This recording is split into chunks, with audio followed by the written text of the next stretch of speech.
Bashkia e Vlorës nisi punën për habilitimin e disa blloqeve të banimit në qytetin e Vlorës. Janë 6 segmente rrugore gjithsej që do të nënshtrojnë rihabilitimin e tyre. Një prej tyre është edhe kjo rrugë në lagjen Kushtrimi, pamjet e të cilës po i ndiqnin në ekran, ndërsa rruga është bërë gati për të ushtruar me asfalt. Gjatë kësaj tëne është punuar për të bërë të mundur hapjen e bazamentit e për të bërë gati më pas hedhjen e shtresave asfaltike. Burime pranë Bashkisë së Vlorës konfirmojnë për televizionin 6+1 Vlora se investimet po realizohen me buxhetin e këtij viti dhe janë disa rrugë të cilat do t'i nënshtrojnë rihabilitimin e tyre.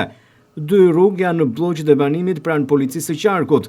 Një rrugë është pas Bashkisë së Vlorës, pashtu rruga Malo Beqari, pranë institucionit të prefektit të Qarkut, rruga Mëno Gjoleka, si dhe rruga Donika Kastrioti. Këto rrugë do të rihabilitohen, duke përmirësuar kështu ndjeshëm infrastrukturën e tyre, për një shërbim sa më të mirë edhe ndaj banorëve të këtyre bloqeve të banimit.